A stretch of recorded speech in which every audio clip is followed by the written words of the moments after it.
વડોદરામાં વિબગ્યોર સ્કૂલ ફરી એકવાર વિવાદમાં આવી છે। એફઆરસી માન્ય ફી વસૂલવાના મુદ્દે વિરોધ પ્રદર્શન થઈ રહ્યું છે।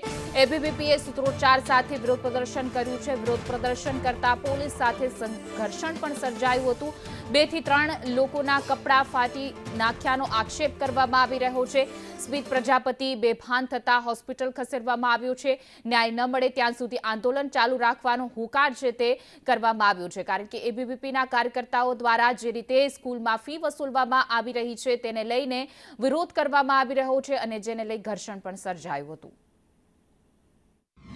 વડોદરા શહેરના અટલાદરા વિસ્તારમાં આવેલી વિબગ્યોર સ્કૂલનો વિવાદ દિન પ્રતિદિન વકરી રહ્યો છે। હાલમાં આપ જોઈ રહ્યા છો તે પ્રમાણે વિબગ્યોર સ્કૂલની અંદર એબીવીપી દ્વારા વિરોધ પ્રદર્શન કરવામાં આવી રહ્યું છે। અહીંયા વિદ્યાર્થીઓની તરફેણની અંદર એબીવીપી મેદાને પડ્યું છે। અક્ષયભાઈ, શું કહેશો? કઈ રીતનું વિરોધ પ્રદર્શન કરવામાં આવી રહ્યું છે?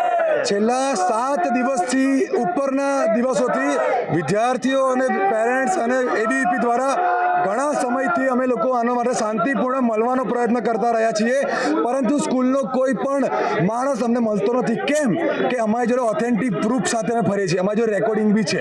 જ્યારે પેરેન્ટ્સ અવાજ ઉઠાવે છે ત્યારે એ લોકોને છોકરાને ફેલ કરવાની ધમકી પણ આપે છે। જ્યારે વિદ્યાર્થી કાર્યકર્તાઓ અંદર મળવા જાય ત્યારે એમને મારવાની ધમકી પણ આવે છે।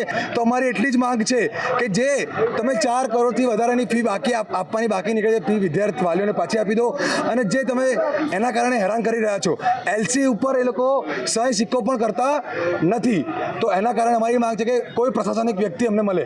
જ્યાં સુધી કોઈ મળવા નહીં આવે ત્યાં સુધી કોઈ પણ હટશે નહીં।